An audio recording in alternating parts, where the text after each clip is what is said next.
All right, y'all. So I know I made a video already talking about my equipment that I use, my YouTube setup, but I thought I'd do another one that was a little bit more in depth. That talked about why I like these products that I use and why I chose the products that I chose. By the way, everything can be found in ChazzingsFavoriteThings.com. It will also be in the description below. Just go to camera gear. All right, let's kick it off. All right, so first things first, let's start with a little advice. My personal advice to the average YouTuber, someone looking to get started, you don't need all of this equipment. And I know you see that and hear that all the time, but you truly honestly don't need it to get started. When I say that, I mean, don't wait to get the footage to get started. Get started, and then as you get the money, your budget increases, purchase the items that you need to. But all you need right off bat is your phone. You can record with your phone. Your phone has audio. If you go to my beginning videos, I used to always record my audio with my phone before I had a microphone. Even though I was using a camera, I was doing the audio with this. So it does not sound bad at all. You can definitely record it with your phone. I would say do that versus stopping and waiting for all this equipment. So if you're ready to invest in audio, let's start with that. First thing is my mic that is right above me. It is the Movo mic. It's $39. I was deciding between that and the Rode mic, which is way more expensive. And as you see, this is literally what I'm recording on right now. It's perfect. It works fine. Like, this is legit. So $39, the Movo mic. I chose this because it was budget friendly, and I also watched a ton of videos at the time. Thankfully, shout out to all the people who did the videos where they were comparing it to the Rode mic. They were doing the sound and the audio with it. Thankfully, this one guy even took the mic outside. He did it with wind, and this is just a legit good mic. I've had this for over a year now. It's lasting long, budget friendly. I highly recommend it. The next thing, which I absolutely love, I talk about it all the time, is my GVM light. I am shooting it right now. Shooting with that light in the nighttime.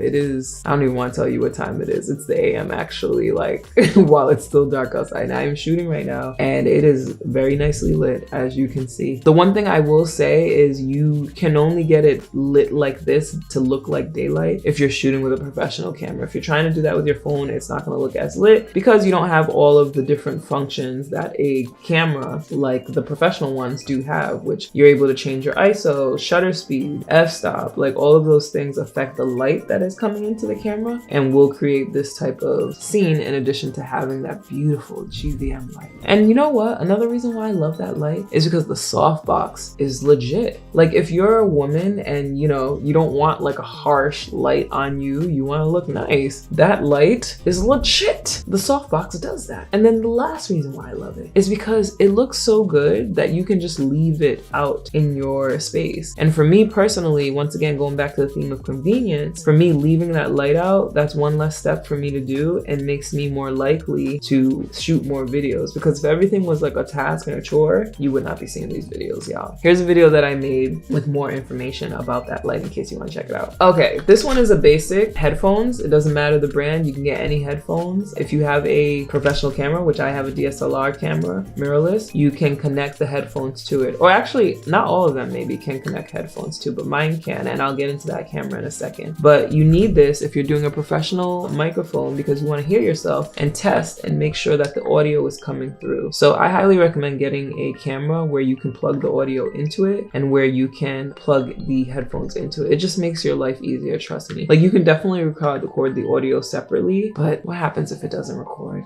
Huh? Now you just wasted all your time. And once again, what's the theme? Convenience. All right, the next thing is my camera, right? We said we were gonna talk about that. So I have the Canon A7C. I think I was deciding between the A7 and like there's something else that's above that that was more expensive. But this A7C like is legit, it does it. So if you wanna know why I chose the Sony camera, I'm literally gonna read down a list of notes that I kept here about why I wanted this camera. It was important for me to upgrade to a new camera, I will say that, because with my old camera, we had reached a point, it was the Canon 7D, we had reached a point where I was no longer able to sync accessories to them. I couldn't purchase any more accessories. They were no longer making things for that camera. I chose this Sony camera because one, I like the fact that you could customize the menu. There's a button that you could press to find whatever it is you're usually going to. That's helpful for me. So if like, I'm often formatting the card, right, to clear it. I'm often changing the frames per second. I'm often changing the coloring and things like that. And so I was able to create a custom menu that has all the things that I usually go to so I can just have a quicker situation and I don't have to remember like, oh, what is this? What is that? What is this? Because cameras are not my first thing. Remember, I'm a producer. I'm just learning cameras now. I also like the fact that it had the selfie monitor so that I could see myself. That was great. And I can flip the monitor and turn it around, or I can flip it and I could see it from this end if I wanted to watch it through there. I just use my laptop because it's a bigger screen. I can more clearly see myself and not have any surprises, like makeup surprises and things like that when I download or upload the footage. It was very important to me to have a camera that had autofocus, which most cameras do now, but that was very important to me. So it was important for me to have a camera that I could grow into. This one has 4K and 120 frames per second. I don't know what the upcoming years have in store, you know? So like while we're slowly but surely moving into 4K, I don't know if a big brand partner is gonna want 4K footage. So I wanted to make sure that I had a camera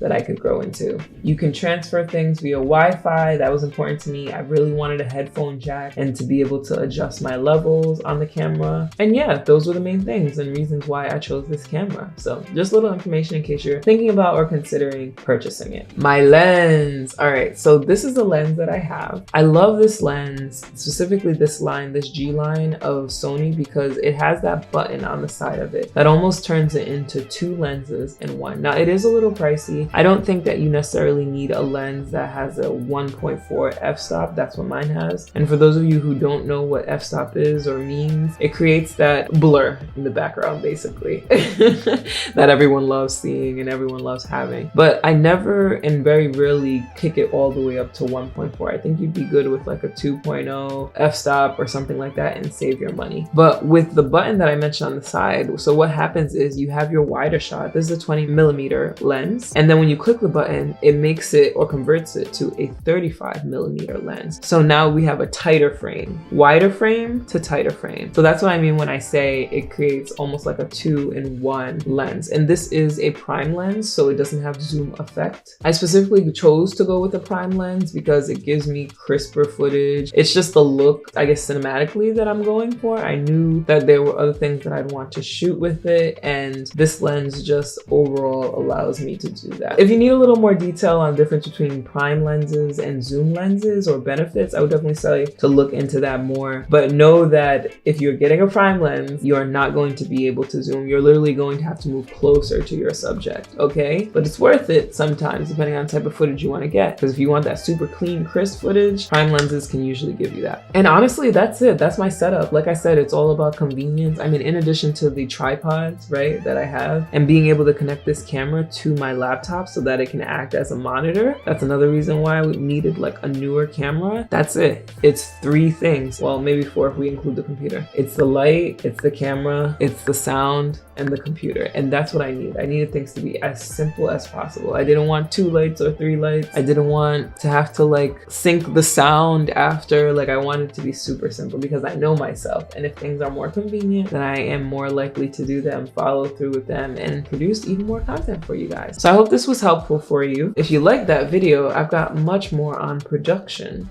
right here.